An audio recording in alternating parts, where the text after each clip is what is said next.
কি অবস্থা ভাই লোক, কেমন আছেন সবাই? আছি আলহামদুলিল্লাহ ভালোই।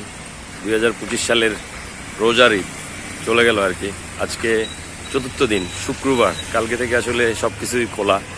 হ্যাঁ, অফিস আদালত সবই খুলে ফেলবে কালকে থেকে। বেশিরভাগ ক্ষেত্রেই সরকারি অফিসগুলো বন্ধ, যেহেতু কালকে শনিবার। তবে আমাদের অফিস খুলে ফেলবে। এবারের ঈদটা আসলে লাস্ট 2-3টা ঈদ না, মানে একই রকম প্রায়। হ্যাঁ, মানে আছি আলহামদুলিল্লাহ ভালোই, কিন্তু আবার অনেকাংশে অনেক দিক দিয়ে আসলে একটু পিছিয়ে পড়া। তো আসলে আফসোস করি না, বাট ধরেন এখন যেহেতু পরিবার পরিজন ফ্যামিলি আছে, সেহেতু একটু তো ধরেন কি বলে খারাপ লাগে যে পরিবারের জন্য বা ফ্যামিলির জন্য, ছেলে মেয়েদের জন্য ওভাবে কিছু করতে পারতেছি না। যতটুকু মানে বাবা হিসেবে তো আসলে করার কোনো লিমিট নাই। হ্যাঁ, আপনি যখন বাবা হবেন বা পরিবারের জন্য দায়িত্ব নেবেন, তখন তো আসলে তাদের জন্য করার কোনো আসলে লিমিট থাকে না। কিন্তু মানে স্বাভাবিকভাবে সেই লিমিটগুলোকে আপনার কি বলে এই পূরণ করা, সেটা আসলেই খুবই কষ্টসাধ্য। হ্যাঁ, বর্তমান যুগ জামানায় বর্তমান বাংলাদেশের যে সিচুয়েশন, যে পরিস্থিতি, অর্থনৈতিক যেই ডামাডোল অবস্থা, সেই জায়গা থেকে আসলে কোনোভাবেই নিজেকে করে নিতে পারতেছি না আর কি। খারাপ লাগতেছে নিজের থেকে। গত 2-3টা ঈদ মানে খুবই কি বলে হ্যাকটিক গেছে এক প্রকার। কারণ যেইভাবে প্ল্যান প্রোগ্রাম করা, সেগুলোর কোনো কিছুই হয় নাই।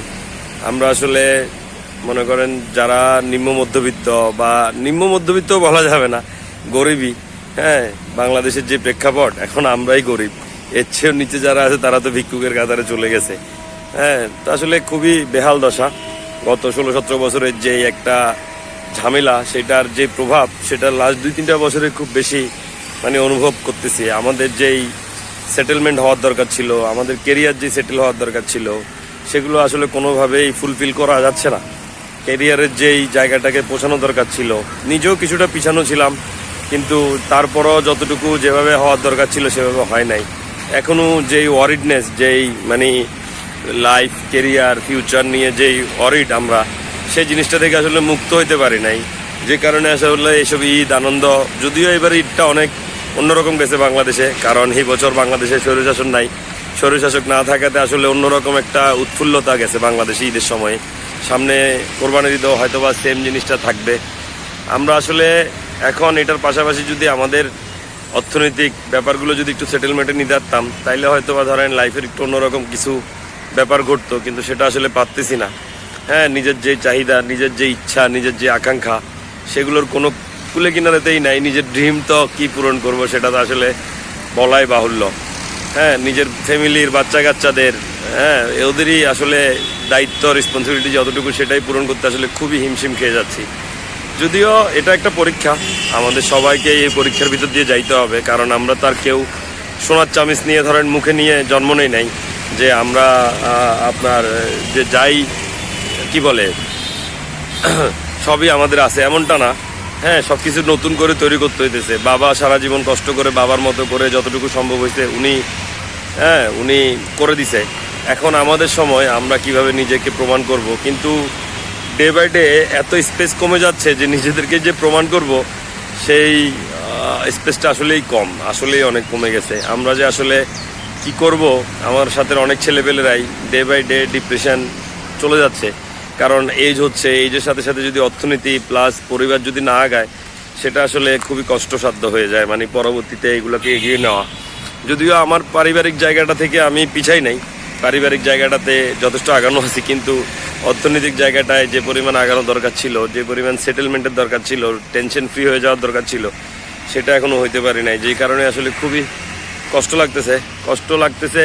কিন্তু হার মানে যাচ্ছি না, হার মানার কোনো উপায় নাই। এই পৃথিবীতে হার মেনে গেলেন তো হেরে গেলেন। তো হার মানতেছি না, চেষ্টা করে যাচ্ছি। চেষ্টা কতদূর কটুক নিয়ে যাবে জানি না, কিন্তু যেইভাবে চেষ্টা করতেছি সেইভাবে ফলটা আসলে পাচ্ছি না। এটা নিয়ে একটু ওয়ারিড, বাট ঠিক আছে, ইটস ওকে। তো সবাই আসলে ঈদ কেমন কাটছে সবার? পরিবার পরিজনের সাথে তো আসলে ঈদ কাটাইছেন। ভিডিও বানাতে পারি নাই, পুরো টাইমটাই পরিবারের সাথে ছিলাম।